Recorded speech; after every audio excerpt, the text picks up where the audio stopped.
नमस्कार मित्रों, मैं गौरव सर आपका एक बार फिर से स्वागत करता हूं अपने न्यू कॉन्सेप्ट स्टडी सेंटर के माध्यम से। और जैसा कि मैंने आपको इससे पिछले वीडियो में सीटेट के सीडीपी का सॉल्यूशन कराया था, 2018 का दिसंबर का पेपर था वो।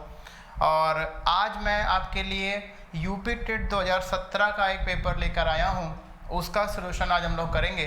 क्योंकि जब भी हम कोई भी कॉम्पिटिटिव एग्ज़ाम देने जाते हैं या टेट, सी टेट या सुपर टेट का एग्ज़ाम देने जाते हैं, तो पिछले साल के आए हुए सभी पेपरों को एक बार हमें देख कर जाना चाहिए कि वो किस तरीके के क्वेश्चन पूछता है। जैसे कि मैंने बताया था कि जो सीडीपी, जो चाइल्ड डेवलपमेंट जो पार्ट था सी टेट में, उसमें कॉन्सेप्ट बेस्ड क्वेश्चन पूछता है। वो आपके कॉन्सेप्ट को, वो आपकी सृजनात्मक क्षमता को जानना चाहता है। लेकिन यहाँ यूपी टेट में बिल्कुल अलग पैटर्न है।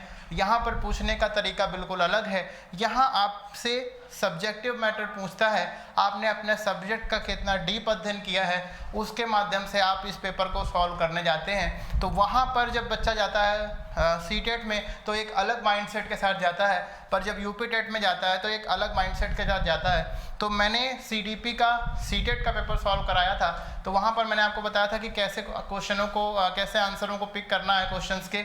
यहाँ पर मैं आज आपको यूपी टेट 2017 का ये पेपर है, उसको सॉल्व कराने के लिए उपस्थित हूँ। और यहाँ पर कैसे क्वेश्चनों को पिक करना है और कैसे पेपर सॉल्व करना है, उसको लेकर, उस स्ट्रेटजी को लेकर और ये एक पेपर को लेकर मैं आपके सामने प्रस्तुत हूँ। तो चलिए हम लोग अपने आज के सेशन को शुरू करते हैं।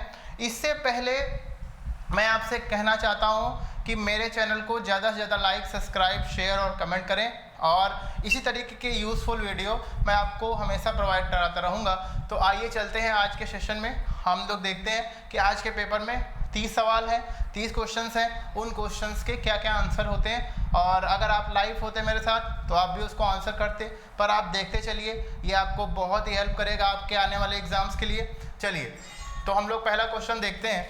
यहाँ पर हम लोग देखते हैं अपना पहला क्वेश्चन, सीखने की वह अवधि जब सीखने की प्रक्रिया उन्नत नहीं होती तो क्या कहलाती है। यानी कि सीखने की वह अवधि जब सीखने की प्रक्रिया उन्नत नहीं होती तब वो क्या कहलाती है। सीखने का वक्र, सीखने का पठार, स्मृति या अवधान। देखिए, जब मनुष्य, एक समय ऐसा आता है कि मनुष्य तेज़ी से चीज़ें सीखता है तो ग्राफ एकदम ऊपर की तरफ जाता है। फिर एक समय ऐसा आता है कि मनुष्य सीखता तो है पर वो उतनी तेज़ी से नहीं सीखता, धीमे धीमे सीखता है, तो वो ग्राफ ऊपर न जाकर पैरेलल चलने लगता है। यानी कि वो एक पठार के जैसा अपना रूप धारण कर लेता है। मैं अभी अधिगम के वक्र और पठार में आपको बताऊंगा कि सीखने की प्रक्रिया को अगर हम डायग्राम के माध्यम से कैसे उसमें डिनोट करते हैं कि अधिगम का वक्र क्या होता है, अधिगम का पठार क्या होता है। तो यहाँ पर अगर इस क्वेश्चन की बात करें तो सीखने की वह अवधि जब सीखने की प्रक्रिया उन्नति नहीं होती कहलाती है। यानी कि जब सीखने की प्रक्रिया में उन्नति नहीं दिखती तो क्या कहलाता है, वो कहलाता है सीखने का पठार। इसका क्वेश्चन का आंसर होगा सीखने का पठार। चलिए अब नेक्स्ट क्वेश्चन के लिए तरफ चलते हैं, नेक्स्ट क्वेश्चन देखते हैं। तो नेक्स्ट क्वेश्चन में हम लोग जानेंगे, सामान्य संयुक्त कोशिका में गुणसूत्रों के जोड़े होते हैं। अर्थात मनुष्यों में, इसमें सीधे सीधे यही पूछा है कि मनुष्यों में कितने जोड़ी गुणसूत्र पाए जाते हैं। तो जैसे कि हम जानते हैं मनुष्यों में 23 जोड़े गुणसूत्र यानी कि 46 गुणसूत्र पाए जाते हैं। जो बच्चे जीव विज्ञान लेकर पढ़ते हैं या छोटी कक्षाओं में भी ये चीज़ें पढ़ाई जाती हैं, तो यहाँ पर 23 आंसर इसका सही होगा। यानी कि 23 जोड़े गुणसूत्र। अगर यहाँ पर 46 दिया होता तो 46 ही सही था, 23 दिया है तो यानी कि 23 जोड़े यानी कि 46 गुणसूत्र होते हैं एक सामान्य कोशिका में। चलिए अब नेक्स्ट क्वेश्चन देखते हैं। अब नेक्स्ट क्वेश्चन देखते हैं हम लोग अपना आज का, ये है तीसरा क्वेश्चन है हमारा। ध्यान दीजिएगा मित्रों, बुद्धि लब्धि निकालने का सूत्र है। बुद्धि लब्धि या IQ निकालने का क्या सूत्र होता है। तो जब आपने बीएड, बीटीसी या कहीं भी जब कॉम्पिटिटिव एग्जाम की तैयारी करते होंगे तो आपने बुद्धि पढ़ी होगी। बुद्धि में बुद्धि लब्धि का सूत्र बहुत ही इंपॉर्टेंट है जिसको टर्मन ने दिया है। ध्यान दीजिएगा, टर्मन ने स्टर्न की सहायता से बुद्धिलब्धि के इस सूत्र का प्रतिपादन किया और ये बताया कि जो 90 से 110 के बीच में जिनकी बुद्धिलब्धि आती है वो सामान्य बच्चे होते हैं, 110 से जिनकी अधिक आती है वो प्रतिभाशाली बच्चे होते हैं और 90 से जिनकी कम आती है वो मंदबुद्धि बच्चे होते हैं। तो ये निकालते कैसे हैं, इसका सूत्र पूछा है। तो आइए देखते हैं कि 4 ऑप्शन इसमें क्या क्या दिए इन्होंने। देखिए, पहला दिया है मानसिक आयु गुणे वास्तविक आयु, ये सूत्र है, ये गलत है। दूसरा है वास्तविक आयु बटे मानसिक आयु, ये भी गलत है। तीसरा है मानसिक आयु बटे वास्तविक आयु इंटू 100, तो ये आंसर आपका इसमें बिल्कुल सही हो जाएगा मित्रों। तो इसमें जो है सी आंसर बिल्कुल सही है आपका, सी आंसर बिल्कुल इसमें सही है आपका मित्रों। चलिए अब हम अपने नेक्स्ट क्वेश्चन की तरफ चलते हैं। तो ये सेशन आपका बहुत ही इंपॉर्टेंट होने वाला है, क्योंकि यहाँ पर जितने भी क्वेश्चंस मैं आपको आज सॉल्व कराऊंगा वो सारे क्वेश्चंस कभी ना कभी रिपीट करके आपसे फिर से पूछे जाएंगे। तो आप अपना मूल्यांकन करते भी चलें कि कैसे हमने इसको अगर सॉल्व किया तो हमारे कितने नंबर आएंगे, वो भी देखते चलेंगे हम लोग। तो आइए हम लोग देखते हैं अपना चौथा क्वेश्चन। क्रिया प्रसूति अनुबंधन सिद्धांत का प्रतिपादन किया। तो अब आपको मैं बता दूं कि क्रिया प्रसूति अनुबंधन सिद्धांत किसने दिया था मित्रों। क्रिया प्रसूति अनुबंधन सिद्धांत मैंने अधिगम में पढ़ाया है। क्रिया प्रसूति अनुबंधन सिद्धांत किसका है, वो है BF स्किनर का। तो इसमें ये ऑप्शन बिल्कुल सही हो जाएगा मित्रों, ठीक है। तो अब आगे चलते हैं, नेक्स्ट देखते हैं, आगे चलते हैं, नेक्स्ट देखते हैं। सीखने से प्रयास एवं भूल के सिद्धांत का प्रतिपादन किसने किया। तो सीखने के प्रयास एवं भूल के सिद्धांत, यानी कि इसमें आप पहले क्या पूछा था, क्रिया प्रसूति अनुबंधन सिद्धांत, इसमें पूछा है प्रयास एवं त्रुटि का सिद्धांत, प्रयास एवं भूल का सिद्धांत या प्रयत्न एवं त्रुटि का सिद्धांत, बहुत सारे नामों से जानते हैं उसको। स्टिमुलस रिस्पॉन्स थ्योरी के बारे में इसमें पूछा है इन्होंने। 4 ऑप्शन पहले पढ़ लेते हैं, कोहलर, पावलोव, थॉर्नडाइक या गेस्टाल्ट। तो इसमें आप क्रिया प्रसूति अनुबंधन सिद्धांत के बारे में पूछा है, सरल है क्वेश्चन, तुरंत आंख मूंद के मार दीजिए। थॉर्नडाइक आपका एकदम सही हो जाएगा, इसमें से कोई गलत होने की चांस ही नहीं है, ठीक है। नेक्स्ट पे हम लोग चलते हैं। नेक्स्ट क्वेश्चन देखिए मित्रों, नेक्स्ट क्वेश्चन देखिए, कोहलर निम्नलिखित में से किससे संबंधित हैं। तो कोहलर किससे संबंधित है, कोहलर को आपने कहाँ पढ़ा है। मैंने जब आपको पढ़ाया है अधिगम, तो कोहलर को कहाँ पढ़ाया है, अधिगम में पढ़ाया है, ध्यान रखिए अधिगम में पढ़ाया है। तो इसमें ऑप्शन देखिए, अभिप्रेरणा का सिद्धांत, विकास का सिद्धांत, व्यक्तित्व का सिद्धांत या अधिगम का सिद्धांत। तो ये होगा नहीं, ये होगा नहीं, ये होगा नहीं, यानी कि इसमें आंसर कौन सा सही है, इसमें आंसर डी बिल्कुल सही है, अधिगम का सिद्धांत। अब ये अधिगम का सिद्धांत हो गया। अब हम लोग चलते हैं 7वें क्वेश्चन पे अपने, ठीक है। 7वें क्वेश्चन पे चलते हैं। ऐसे ही मैं स्मार्ट क्लास के माध्यम से आपको पेपर सॉल्व कराऊंगा, आप लगातार हमारे चैनल से जुड़े रहिए। नेक्स्ट है 7वां क्वेश्चन, बुद्धि के तरल क्रिस्टलीय प्रतिमान के प्रतिपादक थे, यानी कि तरल ठोस सिद्धांत बुद्धि में किसने दिया। तो देखिए मित्रों, यहाँ पर तरल ठोस सिद्धांत के बारे में पूछा है। मैं आपको बता दूं कि जितने भी स्टेट यूनिवर्सिटीज़ हैं जो कि बीएड कराते हैं, उनके बहुत ही कम ऐसी यूनिवर्सिटियाँ हैं जिनके पाठ्यक्रम में तरल ठोस मॉडल बीएड या बीटीसी में दिया हुआ है, लेकिन आपकी बुक में दिया है। और बहुत सारी जो सेंट्रल यूनिवर्सिटियाँ हैं या बहुत और भी यूनिवर्सिटियाँ हैं उनके सिलेबस में दिया होता है, तो आप वहाँ से पढ़ सकते हैं। इसमें देखिए, तरल बुद्धि का तरल क्रिस्टलीय प्रतिमान के प्रतिपादक कौन है। तो मैं आपको बता दूं कि कैटल ने बुद्धि का तरल ठोस सिद्धांत दिया, यानी कि कौन सा सही है, ए कैटल, ध्यान रखिएगा। इसके बाद हम लोग चलते हैं अपने नेक्स्ट क्वेश्चन की ओर, जो कि हमारा 8वां क्वेश्चन है। ध्यान से देखिए, निम्नलिखित में से कौन सा अधिगम के पठार का कारण नहीं है। देखिए ये जरूर ध्यान रखिएगा कि क्या पूछा है, यहाँ पूछा नहीं है, है ना, है और नहीं है, बिल्कुल आप लोग ध्यान नहीं देते और क्वेश्चन गलत करके चले आते हैं। तो हम लोग जानना चाहते हैं कि नहीं है। तो पहला क्या है, प्रेरणा की सीमा, विद्यालय का असहयोग, शारीरिक सीमा या ज्ञान की सीमा। देखिए ध्यान से देखिए, अधिगम का पठार का मतलब होता है कि देखिए अधिगम का पठार कुछ इस तरीके से बनता है। मैं आपको यहाँ बता दूं कि ये है अधिगम का वक्र। यहाँ से शुरू होता है समय, ये होता है समय, और ये होता है सीखना, ये होता है सीखना। अब समय बढ़ता गया, आदमी सीखता गया, उसकी एक क्षमता है, एक समय के बाद आकर ये पठार यहाँ से कुछ इस तरीके से जाएगा और ऐसे चलेगा पैरेलल। मतलब इंसान सीख तो रहा है पर उसके ज्ञान में ज़्यादा वृद्धि नहीं हो रही, सीखने की गति कम हो गई है। इसी को कहते हैं पठार। यानी कि जब हमारी एक सीमा है ना, हम उस सीमा के बाद सीखना बंद तो नहीं करते पर बहुत ही गति धीमी हो जाती है, तो वो ज्ञान वहीं पर पैरेलल चलता रहता है, इसी रेखा के पैरेलल चलता रहता है, बढ़ता नहीं है, उसको कहते हैं पठार। ठीक है, तो ये चीज़ समझ में आई। अब यहाँ पर यह करेंगे तो ज़्यादा अच्छे से समझ में आएगा। ठीक है, अब इसको देखिए, निम्नलिखित में से कौन सा अधिगम के पठार का कारण नहीं है? प्रेरणा की सीमा होती है, आपको कोई कितना मोटिवेट करेगा, एक सीमा तक ही मोटिवेट करेगा। ज्ञान की सीमा, ज्ञान की तो खैर कोई सीमा नहीं है, पर सीखने की तो सीमा है। और शारीरिक सीमा, शारीरिक क्षमता हमारी है, जितनी क्षमता होगी हम उतना ही सीख पाएंगे।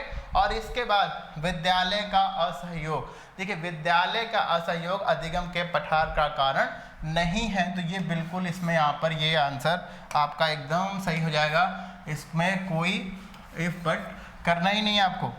ठीक है, मैं अभी आपको अधिगम का वक्र एवं पठार बताऊंगा तो वहाँ पर आपको ये चीज़ें और अच्छे से क्लियर कर दूंगा। नेक्स्ट देखते हैं, शिक्षण हेतु मानसिक उद्दोलन प्रतिमान का प्रयोग निम्नलिखित में से किसके सुधारने हेतु किया जाता है? मानसिक उद्दोलन एक अधिगम की विधि है, तो इसमें देखते हैं, इसमें आप अभी पढ़ेंगे तो मैं आपको बताऊंगा कि मानसिक उद्दोलन विधि में क्या होता है। ठीक है, इसको झंझावात विधि भी कहते हैं। तो इसमें 4 ऑप्शन इसका पढ़िए, समझ, अनुप्रयोग, सृजनात्मकता या समस्या समाधान। तो क्या पूछा है? शिक्षण हेतु मानसिक उद्दोलन प्रतिमान का प्रयोग निम्नलिखित में से किसके सुधारने हेतु किया जाता है? तो समस्या समाधान को सुधारने हेतु मानसिक उद्दोलन विधि का प्रयोग किया जाता है। ये बिल्कुल सही हो जाएगा इसमें मित्रों। ठीक है, इसके बाद हम लोग चलते हैं अपने नेक्स्ट क्वेश्चन में। नेक्स्ट क्वेश्चन हमारा क्या है? अधिगम अनुभव और प्रशिक्षण के परिणाम स्वरूप व्यवहार में परिवर्तन है, यह कथन किसका है?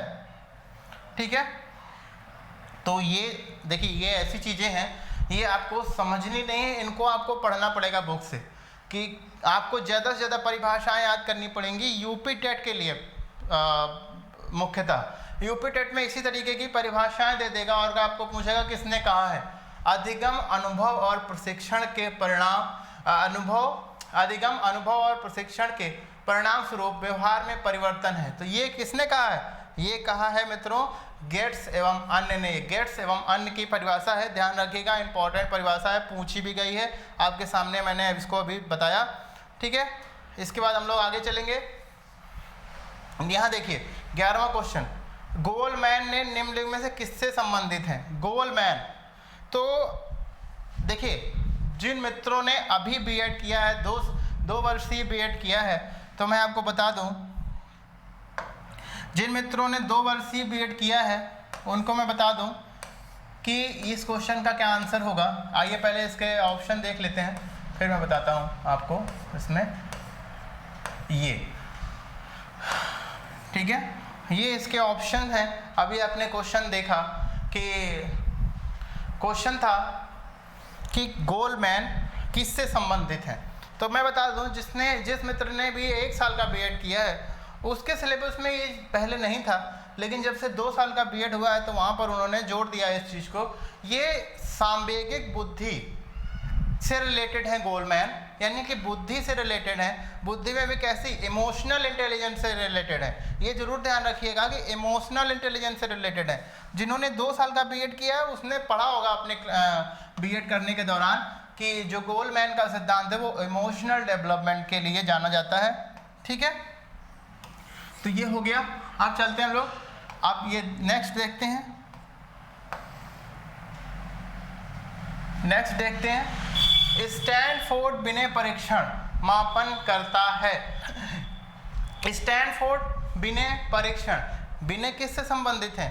बिने आपके बुद्धि से संबंधित हैं। और स्टैनफोर्ड विश्वविद्यालय में वो प्रोफेसर थे, उनके जो सहायक थे, उनके ना रहने के बाद जब उनका देहांत हो गया, उनके ना रहने के बाद उन्हीं के सिद्धांत का मॉडिफिकेशन किया और जो नया सिद्धांत बुद्धि के मापन के लिए प्रयोग किया उसको स्टैनफोर्ड बिने परीक्षण के नाम से जाना जाता है। तो ये किसका सिद्धांत है? ये मित्रों है बुद्धि का सिद्धांत। ध्यान रखिएगा, जहाँ भी स्टैनफोर्ड बिने परीक्षण का नाम आए तो वो बुद्धि का है, या बिने से रिलेटेड कोई भी परीक्षण होगा तो वो बुद्धि से रिलेटेड होता है।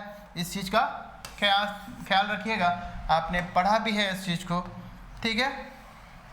नेक्स्ट देखिए, निम्न में से कौन शेष से भिन्न है? निम्न में से कौन शेष से भिन्न है? अब यहाँ पर आपने अगर इसको ध्यान से देखा तो आप खुद ही समझ जाएंगे। अधिगम के लिए अधिगम का सिद्धांत, अधिगम के लिए अधिगम का सिद्धांत, सामान्य अवयवों का सिद्धांत, ठीक है, ड्राइव रिडक्शन का सिद्धांत और सामान्यीकरण का सिद्धांत। तो आप यहाँ देख लीजिए, ये सब अधिगम से ही रिलेटेड है तीनों। ये जो है सी वाला, ये जो सी वाला है ड्राइव रिडक्शन, ये तीनों में से भिन्न है। तो यही तो पूछा है कि कौन भिन्न है, ठीक है। तो इसको आप लोग इस तरीके से लगा देंगे। नेक्स्ट है, नेक्स्ट देखिए, अंतर्मुखी व्यक्तित्व एवं बहिर्मुखी व्यक्तित्व का वर्गीकरण किसने किया? अंतर्मुखी और बहिर्मुखी व्यक्तित्व। तो आप ध्यान रखिए, अंतर्मुखी, बहिर्मुखी और उभयमुखी तीन प्रकार का व्यक्तित्व बताया। अभी व्यक्तित्व पढ़ाऊंगा तो वहां पर बताऊंगा। किसने बताया? यूंग ने। यूंग ने व्यक्तित्व में तीन प्रकार का व्यक्तित्व बताया, अंतर्मुखी व्यक्तित्व और बहिर्मुखी व्यक्तित्व और उभयमुखी व्यक्तित्व, ठीक है। चलिए अब हम लोग चलते हैं नेक्स्ट अपने क्वेश्चन पे। नेक्स्ट क्वेश्चन देखते हैं क्या है। संज्ञानात्मक संप्राप्ति का न्यूनतम स्तर है। संज्ञानात्मक संप्राप्ति का न्यूनतम स्तर है। तो संज्ञानात्मक संप्राप्ति में हम लोग तीन भागों में बांटते हैं, ज्ञान और ज्ञान के बाद ज्ञान, बोध, अनुप्रयोग, विश्लेषण, संश्लेषण, मूल्यांकन। जब हम ज्ञानात्मक पक्ष को बांटते हैं तो ज्ञानात्मक पक्ष को बांटने में उसको 5 स्टेप में बांटा जाता है। ध्यान रखिएगा, ज्ञान, बोध, अनुप्रयोगात्मक, विश्लेषण, संश्लेषण और मूल्यांकन, ठीक है।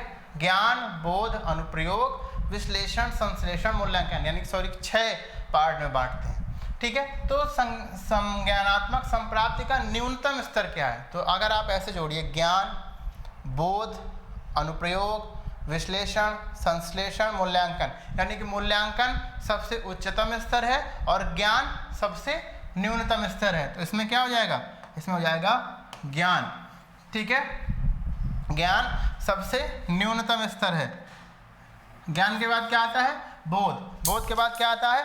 अनुप्रयोग। अनुप्रयोग के बाद क्या आता है? विश्लेषण। विश्लेषण के बाद क्या आता है? संश्लेषण। संश्लेषण के बाद क्या आता है? मूल्यांकन, ठीक है। चलिए अब हम लोग नेक्स्ट क्वेश्चन देखते हैं। एक बालक जो साइकिल चलाना जानता है तथा मोटरसाइकिल चलाना सीख रहा है, यह उदाहरण है। यानी कि अपने पूर्व ज्ञान का प्रयोग वो अपने से उच्च ज्ञान में सीखने के लिए कर रहा है ना। वो साइकिल चलाना जानता है, सिंपली वो साइकिल चलाना जानता है, मोटरसाइकिल चलाना सीख रहा है। इसका मतलब जो ज्ञान उसके पास है वो उच्च ज्ञान का प्राप्ति करना चाहता है उसके माध्यम से। तो यहाँ क्या हो जाएगा? देखिए ये 4 ऑप्शन देखिए। क्षैतिज अधिगम, क्षैतिज का मतलब एक समान चलना, ये नहीं होगा। ऊर्ध्व अधिगम, द्विपार्श्वीय अधिगम, या इसमें से कोई नहीं। तो ऊर्ध्व अधिगम का मतलब होता है कि सीखे गए ज्ञान का प्रयोग जब हम उच्च ज्ञान के सीखने में करते हैं तो उसको ऊर्ध्व अधिगम अंतरण कहते हैं। तो ये ऑप्शन आपका बिल्कुल सही हो जाएगा इसमें मित्रों, ठीक है। ध्यान रखिएगा, बहुत ही इंपॉर्टेंट क्लास चल रही है आपकी और ये सारे क्वेश्चंस बहुत ही इंपॉर्टेंट हैं। 2017 के टेट में भी पूछे गए हैं, इसीलिए मैं आज आपको ये सॉल्व करा रहा हूँ। 2017 का पेपर है ये, ठीक है। इसके बाद हम अपना नेक्स्ट क्वेश्चन देखते हैं, निम्न में से कौन सा शारीरिक विकास का एक प्रमुख नियम है? शारीरिक विकास का कौन सा एक प्रमुख नियम है? निम्नलिखित में से कौन सा शारीरिक विकास का एक प्रमुख नियम है? मानसिक विकास में भिन्नता का नियम, अनियमितता विकास का नियम, द्रुतगामी विकास का नियम, कल्पना और संवेगात्मक विकास का नियम। तो निम्नलिखित में से कौन सा शारीरिक विकास का एक प्रमुख नियम है? तो ये सारे शारीरिक विकास के नियम नहीं है, बल्कि सी जो ऑप्शन है इसका ये बिल्कुल सही है कि द्रुतगामी विकास का नियम है ये। ठीक है, तो चलिए हम लोग अपना नेक्स्ट क्वेश्चन देखते हैं। देखते हैं, निम्न में से कौन सा विकास का सिद्धांत नहीं है? कौन सा विकास का सिद्धांत नहीं है? अनुकूलित प्रत्यावर्तन का सिद्धांत, निरंतर विकास का सिद्धांत, परस्पर संबंध का सिद्धांत, समान प्रतिमान का सिद्धांत। अभी मैं विकास और वृद्धि पढ़ाऊंगा तो मैं बताऊंगा कि ये सारे विकास से रिलेटेड है। अनुकूलित प्रत्यावर्तन का सिद्धांत विकास या वृद्धि में इससे कोई रिलेशन नहीं है, तो ये ऑप्शन इसका बिल्कुल सही हो जाएगा। ठीक है, नेक्स्ट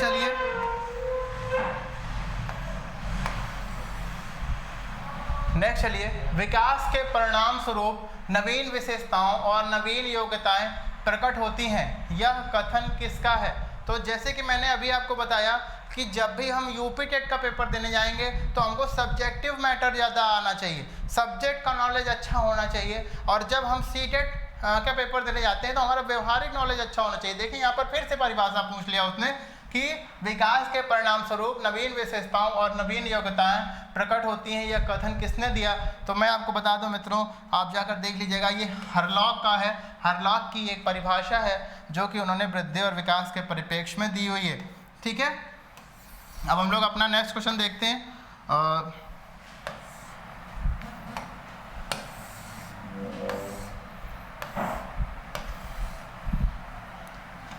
हम लोग अपना नेक्स्ट क्वेश्चन देखते हैं, 21वां क्वेश्चन। 10 क्वेश्चन और बचे हुए हैं, जल्दी से हम लोग उनका भी अध्ययन करेंगे। आइए हम लोग देखते हैं, मूल प्रवृत्तियों को 14 प्रकार से किसने वर्गीकृत किया? यानी कि मूल प्रवृत्तियों को 14 मूल प्रवृत्तियां होती हैं, किसने बताया? तो 14 मूल प्रवृत्तियां किसने बताई? मैकडूगल ने बताई हैं। ठीक है, ध्यान दीजिएगा कि 14 मूल प्रवृत्तियां मैकडूगल ने बताई हैं। ठीक है, नेक्स्ट चलिए, किसी दूसरे वस्तु की अपेक्षा एक वस्तु पर चेतना का केंद्रीकरण अवधान है, यह किसका कथन है? देखिए ये भी एक परिभाषा है, इसलिए मैं कहता हूँ यूपी टेट में परिभाषाओं का एक अपना अलग ही महत्व होता है। इसलिए हमेशा किसी भी टॉपिक को पढ़िए तो जितनी भी परिभाषाएं मनोवैज्ञानिकों द्वारा दी गई हैं उनका अध्ययन जरूर कर लीजिए, क्योंकि यूपी टेट में वो एज इट इज ही पूछ लेता है। तो ये जो कथन है ये क्या है, किसका है? डिम्बल का कथन है कि किसी दूसरी वस्तु की अपेक्षा एक वस्तु पर चेतना का केंद्रीकरण अवधान है। किसने कहा है? डिम्बल ने कहा। ठीक है, अब चलिए नेक्स्ट क्वेश्चन पे चलते हैं हम लोग। देखिए इसमें, देखिए क्वेश्चन देखिए, निम्न में से कौन सा सीखने के प्रमुख नियमों में शामिल नहीं है? हमेशा यही कंफ्यूज करता है कि क्या पूछा है, नहीं है, और आप क्या लगाकर चले आते हैं, है। इसीलिए पूरे कंसंट्रेशन से आप पहले क्वेश्चन को पढ़िए कि वो पूछ क्या रहा है। तो देखिए, तत्परता का नियम, अभ्यास का नियम, बहु अनुक्रिया का नियम एवं प्रभाव का नियम, 4 ऑप्शन दिया हुआ है। तो प्रमुख नियम 3 दिए थॉर्नडाइक ने, तत्परता का नियम, अभ्यास का नियम, प्रभाव का नियम, और ये जो बहु अनुक्रिया का नियम है ये गौड़ नियमों में से है। तो कौन सा नहीं है? बहु अनुक्रिया का नियम प्रमुख नियमों में से नहीं है, बल्कि कौन से नियमों में है? ये गौड़ नियमों में है। ठीक है, नेक्स्ट चलते हैं हम लोग। 12 वर्ष से 16 वर्ष के बच्चों के लिए हिंदी में डॉक्टर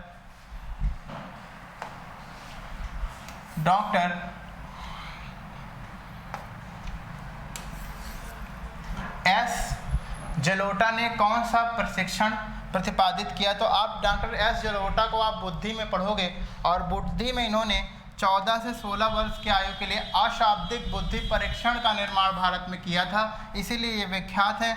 आप लोग इनको करते चलिए, क्वेश्चंस के आंसर देखते चलिए। अगर ये क्वेश्चन रिपीट होते हैं तो आपके बिल्कुल भी ये क्वेश्चन गलत नहीं होंगे, क्योंकि यूपी टेट में क्वेश्चंस रिपीट भी होते हैं। नेक्स्ट देखिए, निम्नलिखित में से कौन सा युग्म सही नहीं है? सही नहीं है पूछा है मित्रों, तो चलिए हम लोग चारों ऑप्शन देख लेते हैं। सीखने का उद्दीपक अनुक्रिया सिद्धांत, थॉर्नडाइक, ये बिल्कुल सही है। सीखने का क्रिया प्रसूति अनुबंधन सिद्धांत, बीएफ स्किनर, ये बिल्कुल सही है। सीखने का क्लासिकल अनुबंधन सिद्धांत, पावलोव, ये भी बिल्कुल सही है। सीखने का समग्र सिद्धांत, हल, ये गलत है। सीखने का समग्र सिद्धांत गेस्टाल्ट वादियों ने दिया है, तो इसका मतलब ये जो आपका है डी, ये बिल्कुल सही है। ठीक है, इसके बाद हम लोग जल्दी से अपने और क्वेश्चन देख लेते हैं। आज का पेपर यहीं पर खत्म हो जाएगा। ग्रंथियों के आधार पर व्यक्तित्व के विभिन्न प्रकारों की चर्चा किसने की है? तो ग्रंथियों के आधार पर किसने बांटा है? ग्रंथियों के आधार पर बांटा है आपका स्प्रेंजर ने व्यक्तित्व को ग्रंथियों के आधार पर बांटा है, ध्यान रखिएगा। नेक्स्ट, बुद्धि के द्विकारक सिद्धांत का प्रतिपादन किसने किया? तो बुद्धि के द्विकारक सिद्धांत का प्रतिपादन किसने किया? बुद्धि के द्विकारक प्रतिपादन का सिद्धांत स्पीयरमैन ने किया है। ये भी बहुत इंपॉर्टेंट है स्पीयरमैन, ये इससे भी क्वेश्चन पूछे जाते हैं। नेक्स्ट है, इनमें से किसका नाम सुजनन शास्त्र के पिता से जुड़ा हुआ है? ठीक है, तो क्रोएनक्रो, गाल्टन, रॉस एवं वुडवर्थ। तो इसमें आप इसका आंसर जान लीजिए कि जो गाल्टन है वो सुजनन शास्त्र के पिता कहे जाते हैं। ठीक है, चलिए नेक्स्ट हम लोग चलते हैं अपने सेकेंड लास्ट क्वेश्चन की तरफ। सृजनात्मकता मौलिक परिणामों को अभिव्यक्त करने की मानसिक प्रक्रिया है, यह कथन किसका है? तो सृजनात्मकता मौलिक परिणामों को अभिव्यक्त करने की मानसिक प्रक्रिया, देखिए फिर से परिभाषा इसने पूछी है, तो यहाँ पर ये क्रो की परिभाषा है। अभी सृजनात्मकता जब पढ़ाऊंगा तो वहाँ पर इस परिभाषा की चर्चा हम लोग करेंगे। ठीक है, नेक्स्ट और लास्ट क्वेश्चन, विद्रोह की भावना की प्रवृत्ति निम्नलिखित में से किस अवस्था से संबंधित है? तो विद्रोह की भावना की प्रवृत्ति किस अवस्था से संबंधित है? तो स्टैनले हॉल ने किशोरावस्था या एडोलसेंस एज को तनाव, तूफान और संघर्ष की अवस्था कहा है। तो आप उन्हीं से पकड़ लीजिए कि विद्रोह की भावना सबसे ज़्यादा किस अवस्था में होती है? तो इसमें देखिए पूर्व किशोरावस्था दिया है, शैशवावस्था दिया है, मध्य किशोरावस्था दिया है या बाल्यावस्था दिया है। तो इसमें होती है मध्य किशोरावस्था में विद्रोह की सबसे अधिक प्रवृत्ति पाई जाती है। ये यहाँ पर हमारे 30 क्वेश्चंस कंप्लीट होते हैं। ये 2017 का सीटेट का प्रैक्टिस सेट था जो मैं आपके लिए लेकर आया था। अगर मेरा वीडियो आपको पसंद आए तो इसे लाइक करें, और अगर इस चैनल से आप जुड़ना चाहते हो तो चैनल को सब्सक्राइब करें। धन्यवाद।